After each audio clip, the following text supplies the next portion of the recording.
It's a little after 9 a.m. on a Tuesday, and I'm still snoozing in my bed in my room like usual, with the door closed but not locked.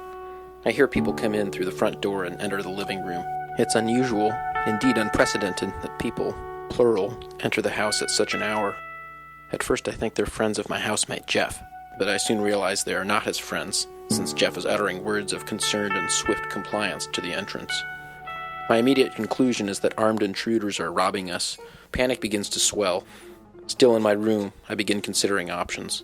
Should I try to climb out the window, still in my underwear, and run? Or should I open the door and join the fun in the living room? Leaning towards the window option, I begin fiddling with the screen, which would need to be removed to enable passage. I think of how quiet it is necessary to remain versus how much time I have before someone comes in and catches me, and what happens if I'm found trying to escape. Window plan aborted. I can hear that the people in the living room mean business and are concerned about who is in the house, and I suspect that in short order someone will be opening my door. If I spare them the trouble of opening the door and exit my room voluntarily, I reason, scary consequences could ensue. Yet if I stay put and leave it to them to open the door, neither option is good. Inevitably, my door is opened by a man in what looks like a police uniform with a badge on his shirt, pointing a gun, a shiny semi-automatic pistol, at me. He tells me to get my hands up and walk towards the front door.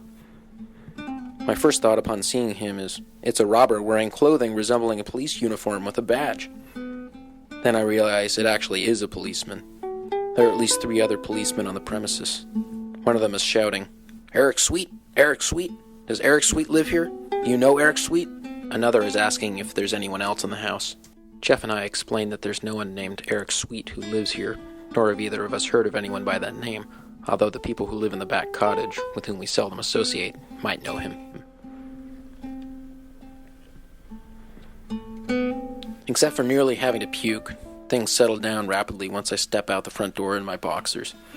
Inspector Joseph Marin from the Alameda County DA office introduces himself, asks if I'd like a coat, and soon allows us back in the house, whereupon he explains why they are looking for Eric Sweet, whilst the other officers proceed to the back cottage. I am greatly relieved our visitors are not robbers, and I utter this sentiment several times during our debriefing. Upon hearing the officer's description of Eric Sweet, I begin recalling a medium to heavy black man, apparently a friend of the couple living in the cottage, who for a period of weeks last summer often hung around the front of the cottage talking on his cell phone and smoking. Likely their guy. His name had never stuck. Rumor had it that he was staying there, having recently been out of a job and thrown out by his wife or girlfriend.